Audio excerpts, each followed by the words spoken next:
up on Network Africa. The police in the Gambia allegedly killed 3 people during a protest against pollution.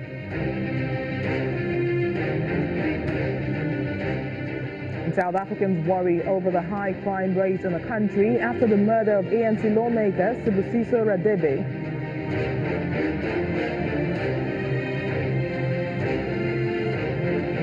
Plus, the Cameroonian government says separatists have killed 84 civilians since September 2017.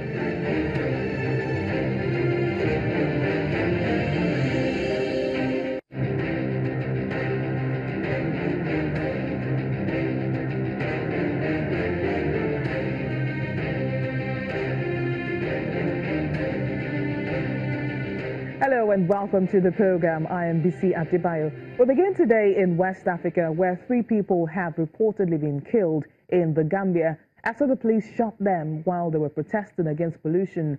Reports say Bakari Kujabi and Ismaila died on Monday, while 24-year-old Amadou Nyang died in hospital on Wednesday. They had been taking part in a protest at the small town of Faraba Banta, trying to bring attention to the sand mining industry, which they say is polluting the rice fields. Another 6 people and 16 police officers were also killed when violence broke out. Sabrina Mafani, West Africa researcher at Amnesty International, says the killings conjure up painful memories from Gambia's recent past. President Adama Barrow has ordered a full investigation, and 5 police officers were also detained after the violence. South Africans are in shock after the killing of Sibusiso Radebe, a lawmaker belonging to South Africa's governing ANC, that's the African National Congress, apparently in a botched car hijacking. Experts say this illustrates the seriousness of a violent crime in the country. Official statistics show that the number of murders have decreased since the end of minority rule 24 years ago, but killings are still unacceptably high. The annual police report released last October showed that murders had increased from 18,673 in 2015 to 2016 to 19,016 in 2016 to 2017. There has also been a spike in political killings, largely as a result of disputes within the ANC in the coastal province of KwaZulu-Natal. There is no suggestion that Mr. Radebe's killing is a political hit, although the police say that the exact motive is still unclear. They are searching for 2 suspects. Now let's get more on this story from our South Africa Bureau Chief, Betty Dibiah. Well, thanks for joining us, Betty. Now, what more can you tell us about the murder of Sibusiso Radebe? Thank you, BC. There isn't much difference from what you have just read about the story, but what I can tell you is that Mr. Sibusiso Radebe was 40 years old, and he happened to be at Krugersdorp at the point where he was shot dead. We understand that there were 2 people in his car, a BMW X6, when he was attacked and he was shot. We understand, I don't have confirmation of that, that the cell phones were taken. He and a lady friend who was in his car at the point when he was shot. The lady's father said he watched while he was shot, lying down on the ground. And those who shot him apparently opened the boot of his car. Whether they took anything, we don't know, but they made off in a Ford model vehicle. 2 suspects are being looked for by the police, and the spokesperson for the police, Mr. K. Makobela, said the motive is unknown, but they're doing all they can to ensure that the culprits are found and prosecuted. So how are South Africans reacting to this murder? Do they feel safe as ordinary citizens living in the country? Without meaning to sound insensitive, this is one murder among many. Today alone, and this happened on Tuesday night, actually, in that area close to Johannesburg. It's not Johannesburg city, but it's quite close. But it happened on Tuesday night. Today alone, we've had several incidents. In Hillbrow alone, if I'll just narrow down to that area, we had a thwarted hijacking in which a policeman was killed. A few minutes later, or a few minutes before, there was a cash in transit heist where a guard was shot 5 times in the chest. He's in ICU at the moment. All these two in Hillbrow within minutes of each other.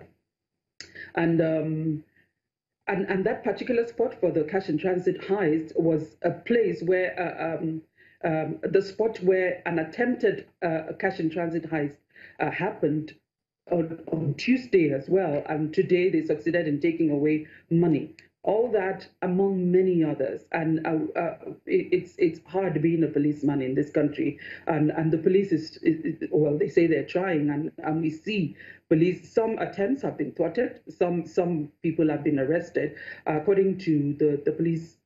Minister Becky Tlele, he said the number 2 in the case of the cash in transit heist. But hijacking happens every other day.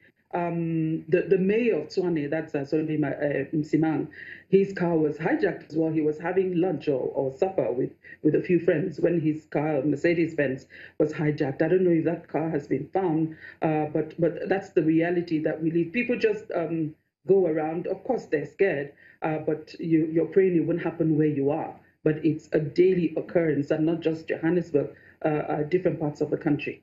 Now, talking about the new police minister, Becky Tlele, just like you mentioned, his promise to reduce crime rate in South Africa. But what steps has he taken so far to achieve this, and how optimistic are you that he can actually succeed?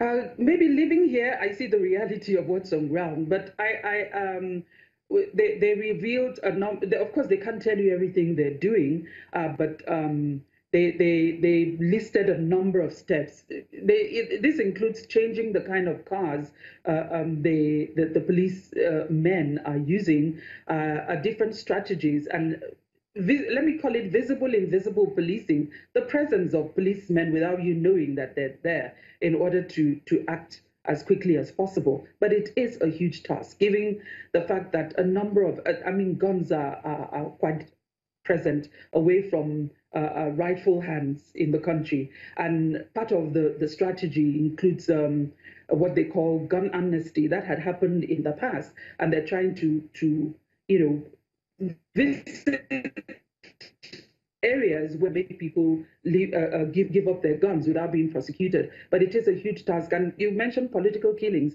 This has been happening. That hasn't been ruled out in the case of Mr. Hadebe. We don't know if it was just robbery. We don't know if it was political killing. But it's a serious situation, and I do not envy the police minister at this point. Channels TV South Africa Bureau Chief Better Dibiah, thanks for speaking with us. Thank you.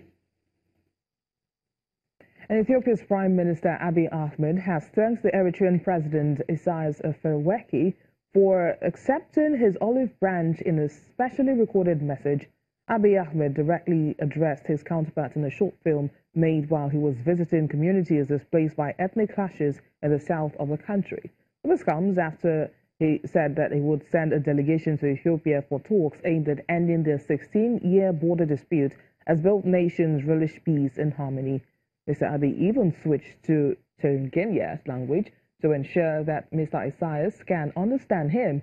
Ethiopia's ruling EPRDF coalition announced earlier this month that it would fully abide by a 2002 border ruling to cede territory to Eritrea. Meanwhile, President Salva Kiir and his bitter rival Riek Machar have met face